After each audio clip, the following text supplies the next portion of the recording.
Only football can make you feel like this.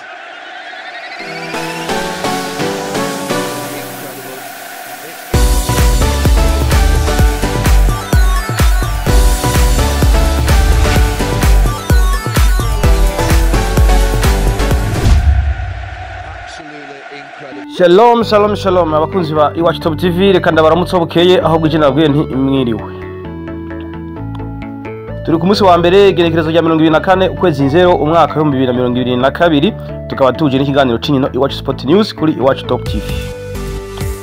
Jewe niko murumva ndi Jean Paul Daniel Lamont uhinga bw'ivyuma ni Bizman Twayiba afatirije na MC Mango.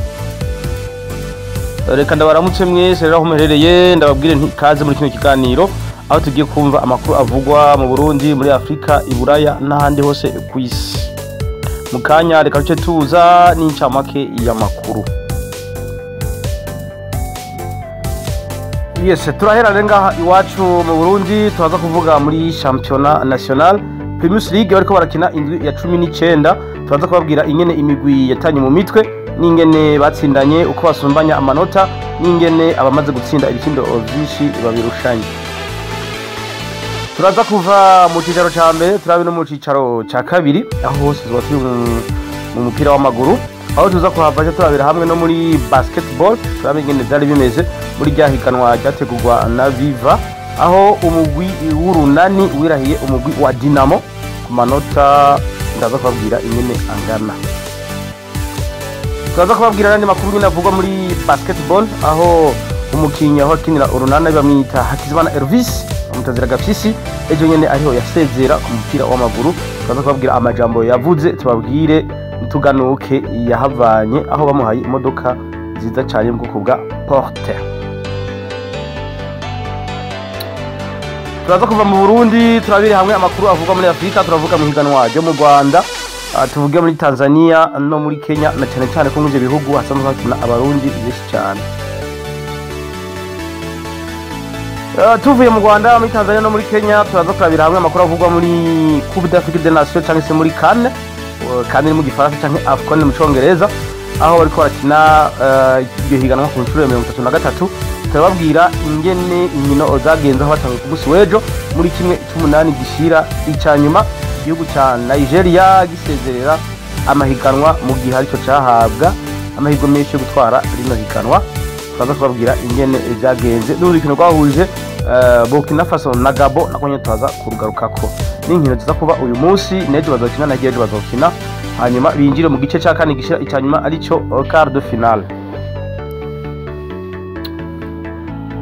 Muri Coupe d'Afrique turaja kuhava turabira hamwe amakuru avugwa i Buraya aho tujya kurabira amakuru avugwa muri Espagne mu Bufaransa mu Budage mu Butaliyano hamwe no mu Bwongereza. Akanyani kadukundira turaraba n'amakuru avugwa hanze y'ikibuga aho hariko haravugwa amakuru menshi cyane yose ngaha nyine kuri Iwacu Top TV. Ubu turakorera subscribe ikora hakikare kugira ngo uzoro wa mbere ukuronka ibiganiro byacu ubikiri ibishashi. Reka rero ngenda ndabahikaze mwese aba sportif muri rusangi abakunzi ibinkino. Reka manze ndamuhamagare bamwita Martial ari ku masanganzira karibu cyane. Madudu hari ku Rusumo karibu cyane muri kino kiganiro. Mark Nizimana ari mubwiza nabwiye nti karibu. Jean Baptiste ndayishimiye umufana wa Liverpool nabwiye nti karibu muri kino kiganiro. Girenga nziza mwese nabwiye nti kaze. Claude Carlos kaze umufana wa Real de Madrid. Abakunzi mwese Gadi Coach Arusha Suleiman Ngahi Muyinga Jean Dodier mu giteranyi mwese ndababwire nti karibu muri kino kiganiro Iwacu Sport News kuri Iwacu Top TV aho muri kumwe nanje nko nababwiye Jean Paul Daniel Lamont uhinga w'ivyuma nawe ndi kumwe na Bizman Twayiba afatirije na MC Mango mukanya idonido.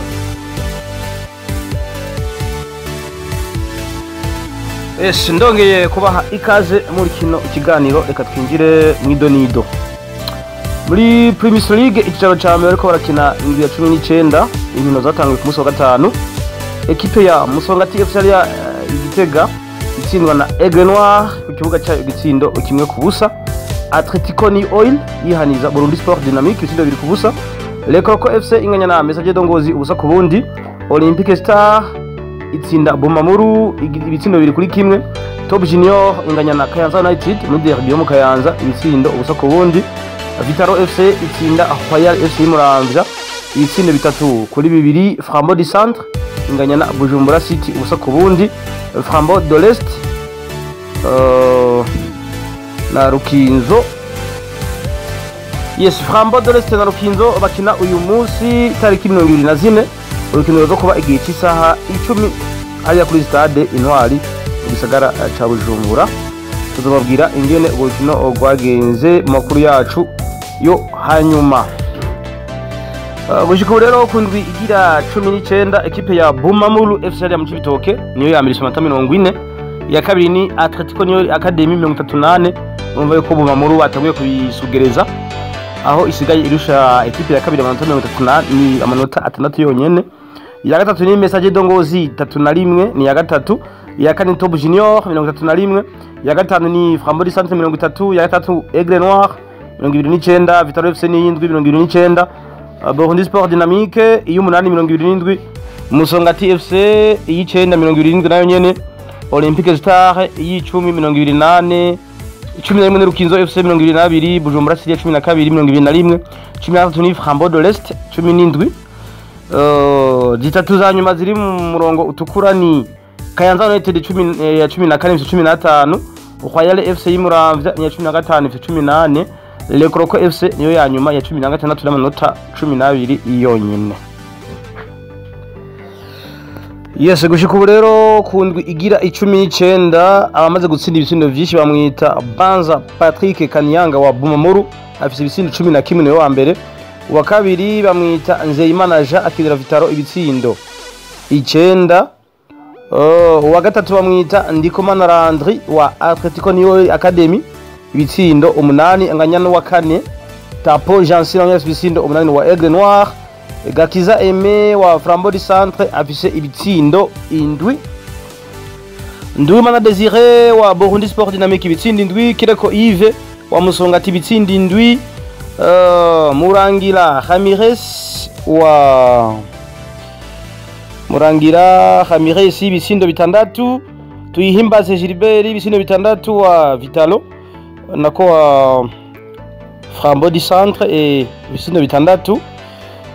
Nkunziza Alfred wa Bumamuru nawo nyene ibitsindo 5 akaba ari uko vyifashe bamaze gutsinda ibitsindo vyinshi. Yes, nyuma yo kuva mu cicaro ca mbere gatuje mu cicaro ca kabiri nawe ko barakina indwi igira 8. Lydia Dick yanganije na Muzinga kimwe ku kindi. Intwarumuri batsinda Les Jeunes Athletiques 4-2. New Force Academy itsindwa na Lumière do Mumba igitsindo kimwe ku busa. Les Elephants y'Ububanza itsinda Delta Star 2 ku busa. Interstar itsinda Lière kimwe ku busa. Tel Aviv FC itsindwa na Magara Young Boys 2-1. Moso Sugar ya Murutana itsindwa na Buhumuza igitsindo kimwe ku busa isanzi wayo. Tigre Noir itsinda Garage Express y'Igitega ibitsindo 2 ku busa. Nabo nyene kundwi igira 8 ukuntu imigwi isumbasumbanya nuku muri poule A.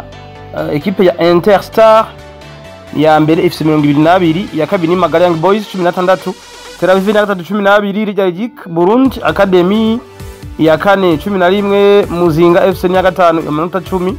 Derrière FC ni ya gatandatu amanota 8. Intwarumuri y'indwi amanota 4. Iy'umunani ni Les Jeunes Athletiques n'amanota 3. Aho ni muri poule A. Muri poule B ni Tigre Noir ifise 17. Buhumuza FC mu Cankuzo 13. Garage Express y'Igitega 13. Mozo Sugar 13 ni ya kane. New Force Academy ni ya gatanu 11. Les Elephants ni ya gatandatu amanota 8. Delta Star ni y'indwi amanota 5. Les Lumières do Mumba iy'umunani n'amanota 5. Yes, inyuma yo kuva muri football cyane mu mupira w'amaguru reka turabiramwe n'amakuru avugwa muri basketball. Ni muri ryahiganwa ryateguwe n'ikinyobwa ca Viva aryo bita Viva Tournament. Ejo ku munsi w'Imana niho inkino zarangira haba ku ruhande rw'abigeme no ku ruhande rw'abagabo.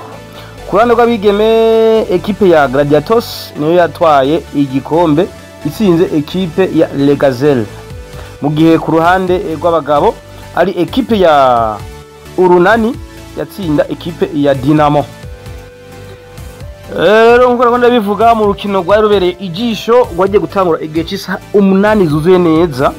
ekipe y'Urunani niho yatsinda ekipe ya Dinamo mu rukino rwabereye ijisho, urukino rwari rwitabwe n'isinzi ry'abarorerezi, aho n'umukuru wa Febabu Apotre Jean Paul Manirakiza yari ahibereye. Aha twavuga urongoye ishiramwe rya volley nawe niho yarari n'abandi bubahwa abeshi cyane. Ekipe y'Urunani rero yihaniza Dinamo amanota 95 kuri 73. Ekipe ya y'Urunani bayiha igikombe iba irasimbiye mu birere, aho abafana bayo kabisabona yuko bari bakereye ibirori. Yes, imbere y'urukino rutaratangura habayeho ibirori byo gusezera ku umukinyi w'umulegendaire, aho abakinyi binjiye mu kibuga bose bambaye impuzu yanitse ko numero 8 n'umukinyi bita Elvis Hakizimana bamutazira gafisi, niho yasezera mu mugwi w'Urunani no gusezera mu rukino rwa basketball, aho yaramaze imyaka 20 akina urwo rukino rwa basketball, rukino rw'amaboko, kandi akaba atawuri mugwi yakiniye atari umugwi rero Urunani. Mu marira menshi cyane ariko arasezera aravuga ati ego ni koko ndasezeye mu Runani, ariko nzoguma ndi mu Runani, nzobafasha muri iki na kiriya, ariko ibyo gukina mbaye ndabihagaritse kuko n'imyaka ntibimwemerera.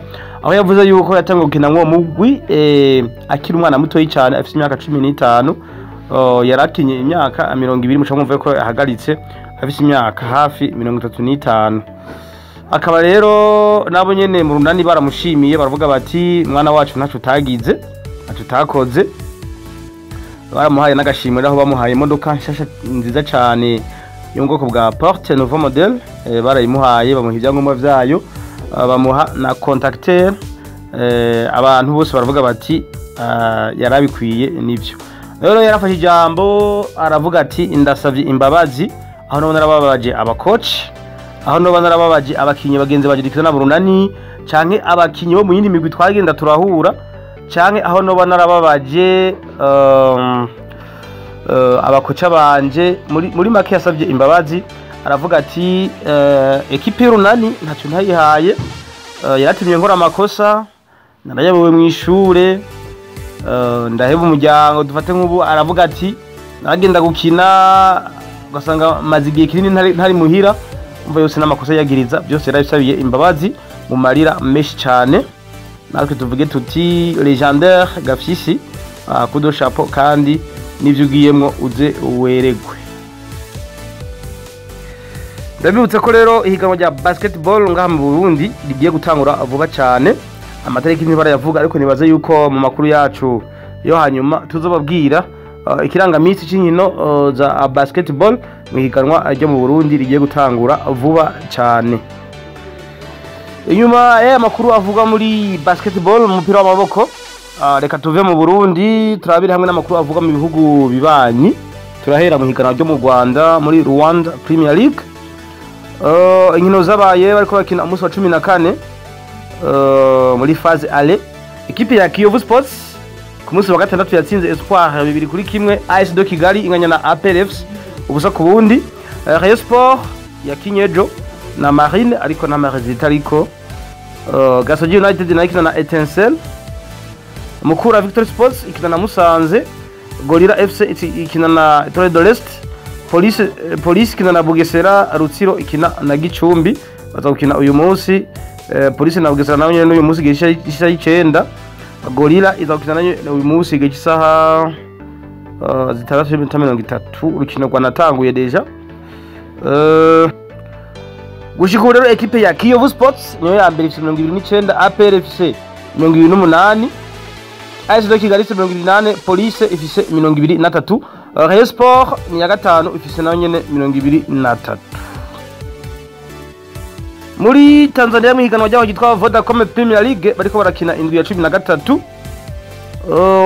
Ku munsi wa kane ekipe ya Mbeya City Country yatsinze Ruvu Shooting 1-0. Mbeya kwanziganya na KMC 1-0. Dodoma Jiji itsindwa na Kagera Sugar 2-1. Mtibwa Sugar inganya na Simba Sports Club ubusa ku bundi munsi wa gatandatu. Prisons itsindwa na Azam Football Club 4-0. Biashara United inganya na Geita Gold ubusa ku bundi. Police de Morogoro itsindwa na Young Africans hari ku munsi wa 1-0. Namungo Namungo itsinda Coastal Union 3-1. Rero gushika ubu ekipe ya Young Africans niyo ya mbere ifite 35, Simba Sports Club ku mwanya wa kabiri 25, Mbeya City ya gatatu 22, Azam Football Club ya kane 21, Police de Morogoro ya gatanu amanota 18, Namungo FC ya gatandatu n'amanota 17. Muri Kenya Premier League bariko barakina nabo nyene nkino zabaye ku munsi wa kane. AFC Leopards 3, Matare United 1, Kakamega Homeboys na Nairobi City Stars banganya 4 ku bindi, urumva ko urukino rwarimwe ibitsindo byinshi cyane. Bandari Football Club itsindwa na Wazito FC iwayo igitsindo kimwe ku busa. Tusker Football Club itsinda Vihiga Bullets 2-0. Kariobangi Sharks itsinda Sofapaka 3 ku busa. KCB itsinda Posta Rangers 2-1. Ulinzi Stars inganya na Police 2 ku bindi. FC Talanta inganya na Nzoia Sugar 2 ku bindi nayo nyene. Yes. Bitcoin United inganya na Gor Mahia kimwe ku kindi, mu gihe AFC Leopards yari yasinze Matare United 2 ku busa. Gushika ubu ekipe ya Kakamega Homeboys niyo ya mbere 3-2 imiganwa rya Kenya. Ya kabiri ni Kariobangi Sharks 28, ya gatatu ni KCB 28, Nairobi City ifite 24, ya kane Gor Mahia ni ya gatanu 27, Bandari Football Club ni ya gatandatu n'amanota 28. Ekipe nka Tusker iri ku mwanya wa 12 n'amanota 19. Yes, inyuma yo kuva muri bihugu bibanyi mu Rwanda, muri Tanzania no muri Kenya, reka tuje no muri CAN Coupe d'Afrique des Nations iri kirabera hari mu gihugu ca Cameroon ku ncuro ya 33. Turabe ingene ibintu byifashe bageze muri kimwe cy'umunani gishira icanyuma. Ku munsi wejo urukino rwatanguye igihe cy'isaha 12 za hano iwacu. Ekipe ya Burkina Faso yajanganije na Gabo igitsina kimwe ku kindi. Mu gihe Gabo bari beretswe n'ikarata itukura. N'umukinyi yitwa Obisa yayeretswe ikarata itukura ku munota wa 67. Ni hino zaranzwe n'amakarato atukura kuko no ku ruhande rwa Nigeria uwitwa Alex Iwobi yarayirose. Rero Burkina Faso banganya kimwe ku kindi, igitsina cyinjijwe kuri ruhande rwa Burkina Faso na Bertrand Traoré ku munota 28. Kiza baza kwitsinda kandi ku minota 90 Gabo niyo yitsinze. Banganya kimwe ku kindi, iminota 120 irahera, no kuvuga 92 irahera, bongera ko 30 irahera, acha bitabaza tir obi, bityo ekipe ya Burkina Faso itsinda penalty indwi kuri penalty 6 za Gabo. Gabo iba irasezeye amahiganwa izinga ibirago isubira hariya igaborone mu gihugu ciwabo. Igihe cy'isaha 3 z'ijoro ekipe ya Nigeria yari yakiye Tunisia ibatsinda kimwe ku busa. Ni gitsindo cinjiye ku minota 47 cijwe n'umukinyi Musakini ku minota 47. Ni mu gihe ku ruhande rwa Nigeria umukinyi Alex Iwobi ku minota 36 yeretswe ikarata itukura, bityo Nigeria the Super Eagles iba irasezeye amahiganwa. Ni mu gihe iyi ekipe ya Nigeria yari mu ma ekipe ahabwa amahirwe gutwara ihiganwa rya CAN ku nshuro ya 33. Akaba ari uko vyagenze muri CAN anunga. Uyu munsi barakina igihugu ca Guinea Conakry kiza kwakira Gambia igihe cy'isaha 12 zo ngaho iwacu. Cameroon yakire Comores igihe cy'isaha 3. Senegal ejo izokwakira Cap Vert igihe cy'isaha 12. Maroc yakire Malawi igihe cy'isaha 3 ku munsi wejo. Ku munsi wa gatatu igihugu ca Côte d'Ivoire les Elephants bazokwakira les Pharaons Egypte igihe cy'isaha 12 ni ku munsi wa gatatu, mu gihe Mali izokwakira ekipe ya Guinea Equatorial munsi wa gatatu igihe cy'isaha 3 z'ijoro. Inkino za quart de finale ziba ku munsi wa gatandatu no ku munsi w'Imana. Iyindi nkuru ikiravuga muri kane naho igihugu ca Comores abanyegole babo batatu bose bari bamaze gufatwa na cakiza ca coronavirus, ariko biriko biravuga yuko umugagiye wabo yitwa Ali Ahamada uyu munsi basanze yakize akaba ari negative. Ni mu gihe rero Comores yavuga iti uko bigenda kose tuzorukina, bababajije bati none ko abagardiye banyu bose batatu bagwaye corona izogenda gute? Mumenyereza yishuye ati tuje dusamisha umukinyi w'imbere. Rero iyi ni nkuru nziza cyane aho umunyegori wabo Ali Ahmada basanze uyu munsi mu gatondo ari negative. Reka tuzire turabe nawe rero akaba yagiye muri squad kandi n'umunyegori wabo wa mbere niwe yakiza, ariko mu gihe aza kuvunika anyeka ko umukinyi wo hagati ari waza guca amusubirira. Reka rero mukayaje tuva muri kane turabira hamwe n'amakuru avuga ku mugabane wa Buraya. Turahera mu higanwa ryo mu Faransa muri Ligue 1.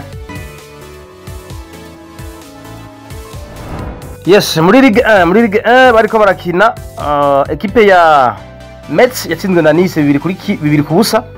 Angers itsinda Troyes 2 kuri 1, Bordeaux itsinda Strasbourg 4 kuri 3, Clermont itsinda Rennes 2 kuri 1, Nantes itsinda Lorient 4 kuri 2, Montpellier itsinda Monaco 3 kuri 2, et Paris Saint-Germain yihaniza equipe ya Reims itsindo 4 ku busa.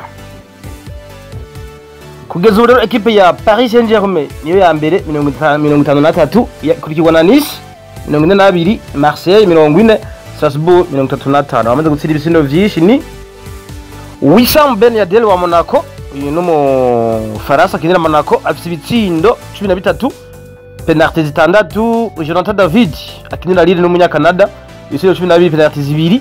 Amin Gouiri wa Nice mu Faransa no wa gatatu afite ibitsindo 10, penalty 3. Kylian Mbappé wa Paris Saint-Germain, uyu n'umunya Cameroun yigize mu Faransa, afite ibitsindo 10 na penalty 2. Gaëtan Laborde mu Faransa kinira Rennes, afise ibitsindo 10. Thierry wa Rennes ibitsindo 10, Ajorque ibitsindo 10 wa Strasbourg, penalty 2. Hwang Yu-jo wa Bordeaux ibitsindo 9, uyu n'umunya Korea.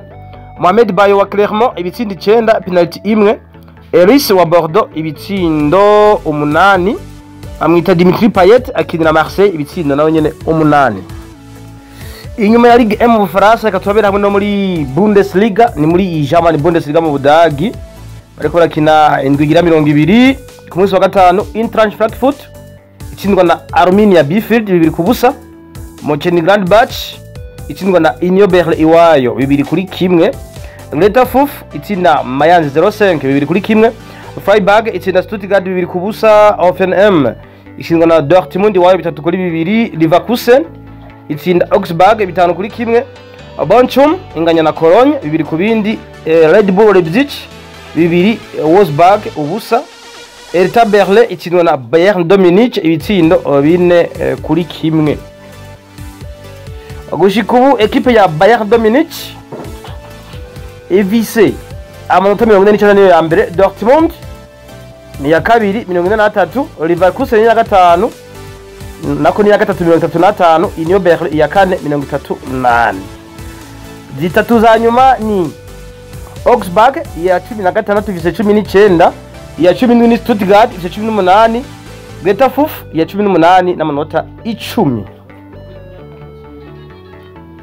Ibitsindo vyinshi bamwita Robert Lewandowski umunya Pologne akinira Bayern Munich ibitsindo 23, akabanza kunyuza penalty 3. Patrick Schick wa Bayern Leverkusen afise ibitsindo 18, penalty 1.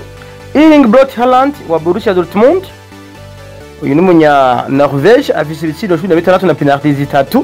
Anthony Modeste wa FC Cologne no wa kane afise ibitsindo 13. Serge Gnabry wa Bayern Munich afise ibitsindo 10. Christopher Nkunku wa Red Bull Leipzig ibitsindo 9. Awoniyi wa Union Berlin ibitsindo 9. Diaby wa Bayern Leverkusen ibitsindo 8. Andre Silva wa Red Bull Leipzig ibitsindo 8, penalty 3. Okugawa afise ibitsindo 7, akaba ari uko vyifashe akinira Arminia Bielefeld. muri Serie A mu Butaliyano nyene byari byifashe gute reka turabe. Yes, muri Serie A cyangwa se Calcio bariko barakina indwi igira 23 inkino zatangiye ku munsi wa gatanu. Equipe ya Hellas Verona yatsinze FC Bologna ibitsindo biri kuri kimwe. Genoa inganya na Udinese ubusa ku bundi, ni mu gihe Genoa beretswe ikati itukura. Inter de Milan itsinda Venezia bibiri kuri kimwe. Lazio Roma inganya na Atalanta ubusa ku bundi. Cagliari inganya na Fiorentina kimwe ku kindi, Fiorentina berekwa ikata itukura. Torino inganya na Sassuolo kimwe ku kindi. Napoli itsinda Salernitana bine kuri kimwe. Spezia itsinda Sampdoria Dojan igisindo kimwe ku busa, Sampdoria berekwa ikata itukura. Empoli itsindwa na Roma ibitsindo bine kuri bibiri. Equipe ya Roma ya Jose Mourinho yaniza Empoli ibitsindo bine kuri bibiri. Milan AC na Juventus banganya ubusa ku bundi mu rukino utari goroshe na gato.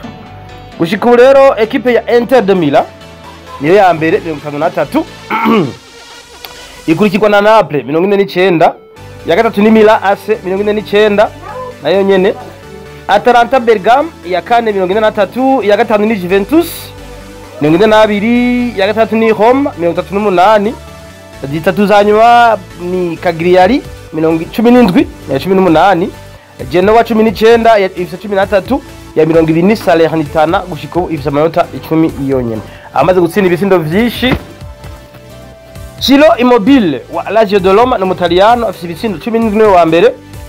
Douglas Vlahovic wa Fiorentina umunya Croatia afite ibisindo 17.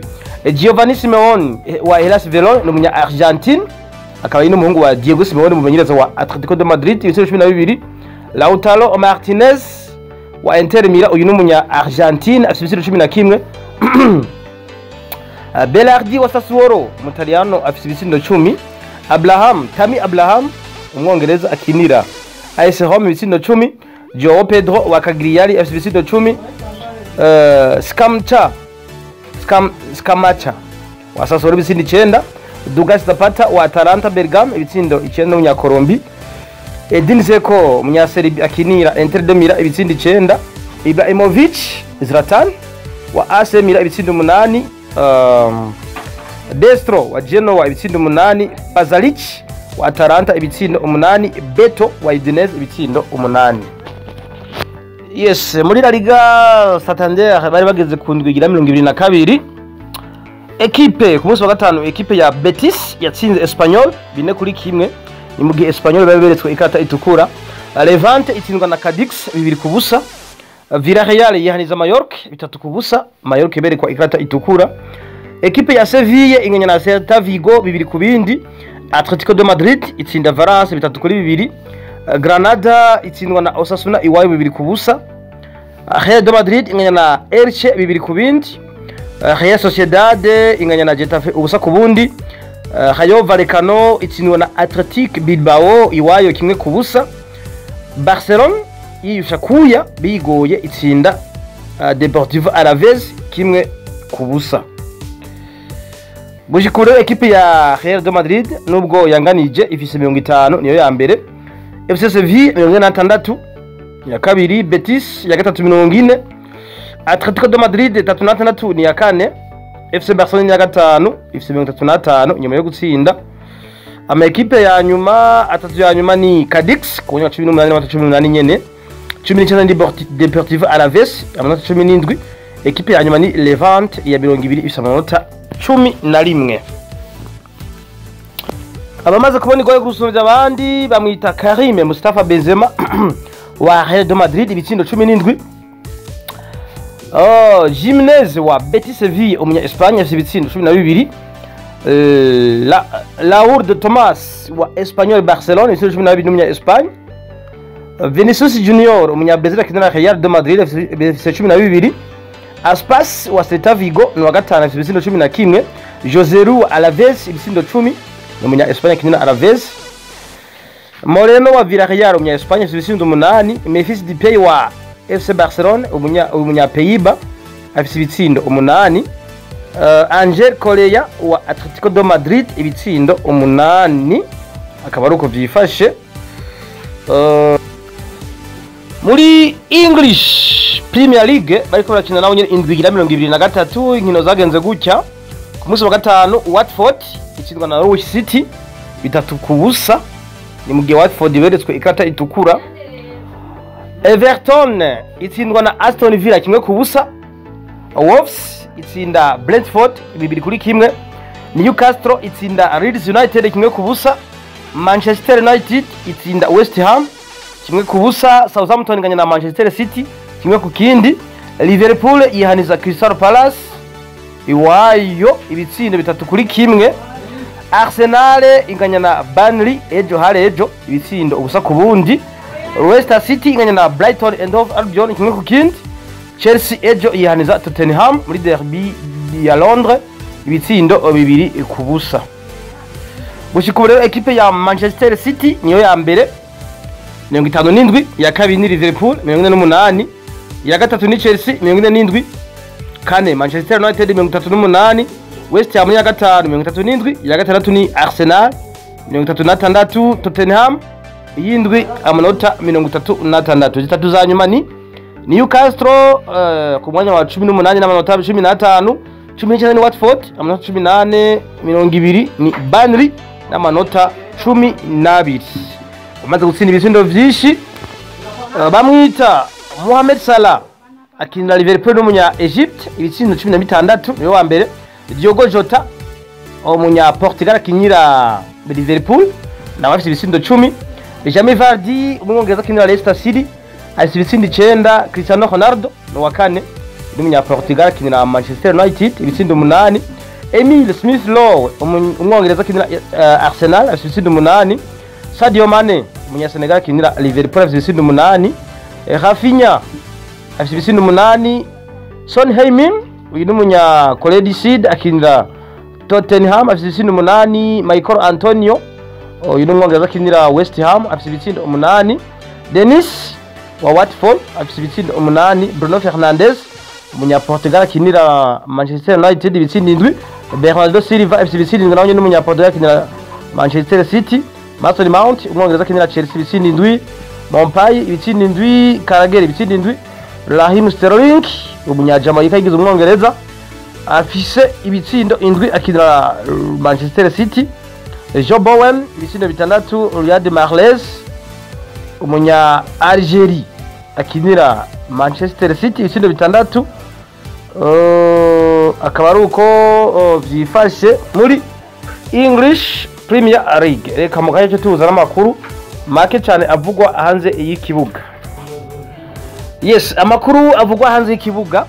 Umukinyi Lionel Andreas Messi Coutinho biravuga yuko kuva ashitse mu mugwi wa Paris Saint-Germain no mu iganje mu Faransa muri Ligue 1 mu nkino 12 amaze gukina amaze gutsinda igitsindo kimwe cyonyene.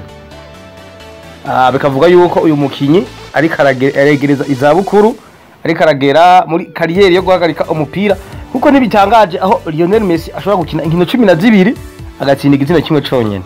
Ni ibintu kabisa vyiboneka ari reka turindire urugendo rwacari rurerure kumbure azotsinda nibindi.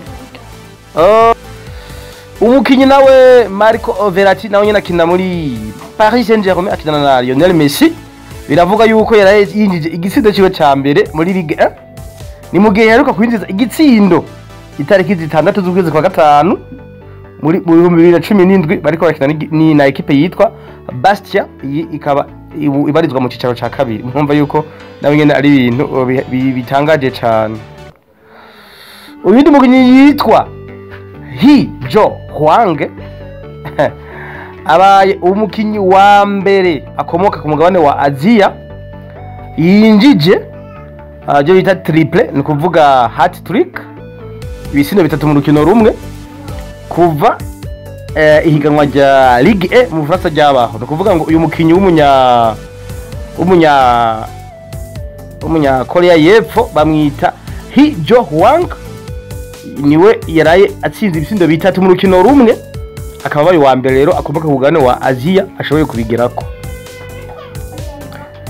Karim Mustafa Benzema umukinyi wa Real de Madrid akaba akinira na equipe soccer y'igihugu y'Abafaransa Les Bleus yaraye awushije penalty yiwe ya mbere mu mateka.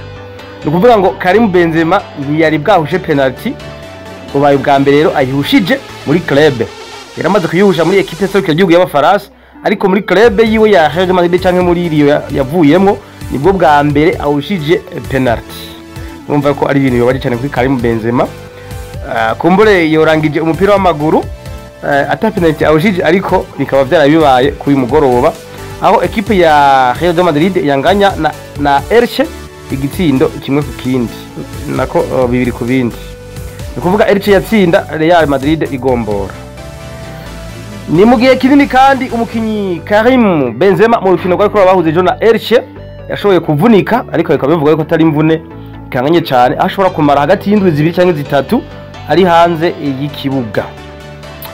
Iyi ni nkuru ikiravugwa naho equipe ya Bayern Munich mu gihugu cy'Ubudagi muri Bundesliga yabaye club ya mbere muri histoire y'umupira w'amaguru ishoboye kwinjiza ibitsindo 65 inyuma y'inkino 20 zonyene muri Bundesliga. Ni muri Bundesliga. Nakuvuga iyi ni migwi yo mu yandi mahiganwa za Espagne za France ngira baramaze kubishikako ariko muri Bundesliga niyo equipe ya mbere ishoboye kugira kuri ibi bintu aho ishoboye kwinjiza ibitsindo 65 inyuma y'iminsi 20 yonyene inyuma y'inkino 20 kaba mwumva yuko ari ibintu bikomeye cyane. Okay, reka ndabashimire cyane mwese bariko badutega amatwi amakuru y'inkino rero turabashikiriza naha agarukiye. Ndabibutse ko iyi yari Iwacu Top TV mu kiganiro Iwacu Sport News aho je bariko murumva na Jean Paul Dunia Lomont nkaba nari kumwe n'abagenzi banje bamwita Bizimana Twaibu afatikanije na MC Mango ariko baratuma ngo aya majwi abashikira neza nkuko muri komara yumva. Reka ndabashimire cyane ndababwire nti ayandi makuru naho butaha ku munsi wa gatanu aho muzo kumwe nanje nyene tukazoba turi inde kuri Iwacu Top TV. Muwibuke kandi gukora subscribe turayikora kugira ngo muzoremo abambere mu kuronka inkuru zacu. Nibutsa n'abafise ibyo bamenyekanisha yuko imiryango yuguruye ibiciro ni bito cyane murawe ikaze. Reka ndabashimire cyane ndababwire nti bye naho utaha. Ciao, hasta la vista.